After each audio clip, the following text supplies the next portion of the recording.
All right, guys, so we've talked about the importance of defining your why and how critical that is to your business. We've also talked about setting goals and how that translates to achieving your why. And so now we're really kind of moving into the activity mode. And so one of your goals should be getting a list created of as many names as you can possibly get on that list. And you've got a ton of resources to do that. You've got your bazillion Facebook friends that you only probably know a third of, but that's okay, put them down. You can go through your phone, gosh, the people that you hang out with, kids that that you go to school with, and coaches and all that. But create that list of names, and then what we want to help you do is, especially in this critical phase of Yevo, this really infancy, pre-launch, you're wanting to talk to really the top 10 people that would be on that list in regards to influence and all this stuff. And we're going to give you kind of a fun exercise to do that, because here's the nightmare scenario. The nightmare scenario is to have that one person in your life that's been incredibly successful, a Jason Domingo, for example, and have him call you about Yevo because you were fearful or you just didn't prioritize it. And I'm here to tell you, it's happened to me once already. I'm not going to let it happen again. So I'm an example of that nightmare, scenario. So we want to help you prioritize so that you're talking to the right people first as we move through this critical phase. So here's the acronym. It's AEIO. I know you're thinking, where's the U? Well, it's you, right? You're the recipient of the success of this. But A stands for attitude, and these are attributes that we know apply really to people that are successful in this business. So what does A really translate to in regards to their list? Well, we've been told over and over again that attitude is critical, right? Attitude, it's been said, determines altitude and how high you go in life and in your goals. And so attitude is extremely important. I mean, are you a glass half full guy or a glass half empty guy? And I don't want to hang out with people that look at things as pessimistically. People that think that, oh, I can't do that. I'm not good enough for this or that. I want to hang out with people. I want to work with people that say, that's a huge opportunity for me. I want to jump all over this. This is a way that I can change my life.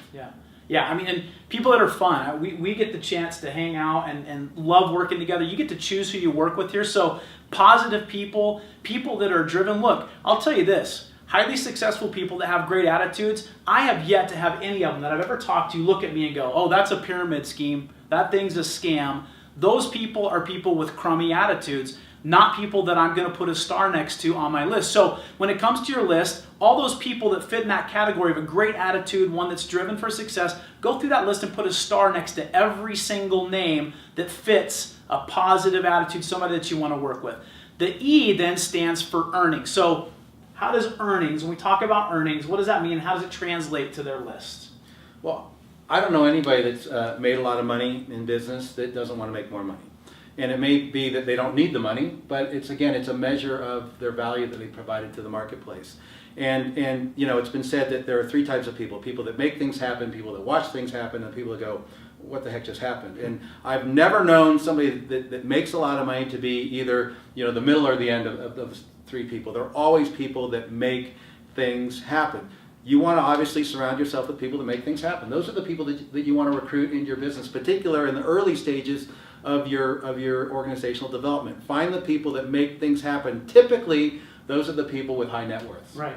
Yeah, and look, guys, this isn't a kind of a discriminatory thing in regards to people are lesser because they make less money. We're going to get into how that balances out here, but here's the deal. For me, I want to target people that have proven their success through the incomes that they earn. So my challenge to you is create a criteria. For me, when I was going through this exercise, anybody that was a high six-figure income yearly, so $150,000 and above $1,000 a year, to me, those individuals were high income earners. So the challenge then is to go back to your list and put a star next to every single person's name that fits into the criteria that you've defined under this heading of earnings, that has a high earning potential within what they're currently doing, because those are the people that are going to push hard to replace that or have shown that they have the skill sets to create that type of income. And again, we want to partner with those types of people. Okay, so that's the E. Put stars next to those individuals. The next one is I, stands for influence. So should be self-explanatory, but how does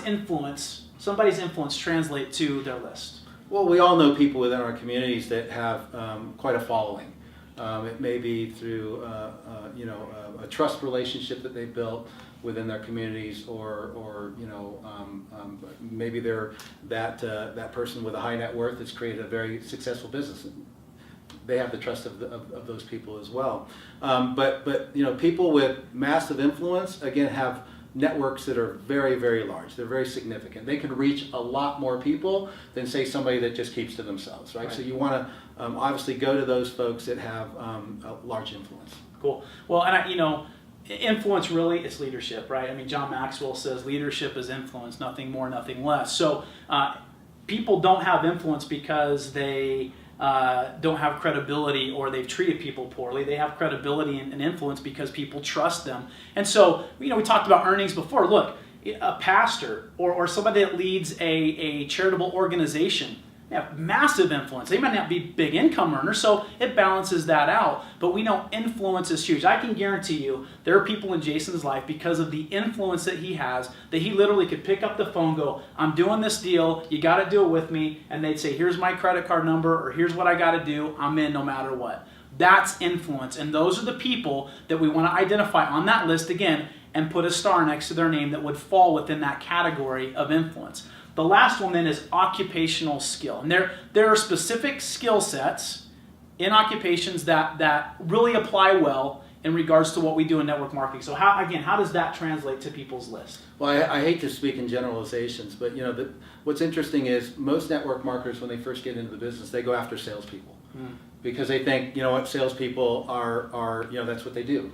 And whereas that's true, again, there's exceptions to every rule. Salespeople, I have found, are the hardest people to get into network marketing because they've developed a certain behavior that doesn't really translate very well to network marketing. Is there selling involved in network marketing? Absolutely. But there's selling involved in everything. The difference between network marketing and sales is typically sales is one and done, right? You don't have these long-term relationships with salespeople and their clients. It's one and done. And they're constantly looking for somebody else to enroll. And so to get them to stick with those people and to mentor those people is really it's kind of a foreign concept to them. People that make, again, statistically, traditionally, and there's exceptions to every rule, but the people that have made the best network marketers, educators, teachers, because by virtue of their profession, their vocation, that's what they do. They teach. They teach. They take people and they transfer concepts and they transfer belief from themselves into their students. And so teachers, again, by and large, historically, statistically, in my businesses, teachers have always made the best network marketers. Yeah, no, that's a great point. I think people skills and people that are nurturers and educators, that are good communicators, I think those are skill sets, occupational skills that apply very well. So again, back to our list, go through your list and put a star down next to every single person's name that you fall within that criteria of occupational skill. And again, this is one that balances out the earnings, right? Because teachers probably, right or wrong, they probably should be some of the highest income earners in career path, but they aren't. And so they may not fit in the earnings, but they do in the occupational skills. So that's a great exercise. And I want to make something really cool. We teach, do not discriminate. You said it earlier. And don't prejudge people, but this is a way you're going to look through your list now and you're going to have those individuals that have 4 stars next to your name. Those are your first group of people that you go target right now. Then you go to your 3s, then to your 2s and your 1s, and you hit everybody else. And that, I think, is a good method of really making sure that we're prioritizing who we're talking to, and again, not falling into that nightmare scenario of having one of those people that's a 4-star person call you and tell you about Yevo. So hopefully that's helpful. Hopefully you can pass that on to some of your team members. We'll see you on the next video.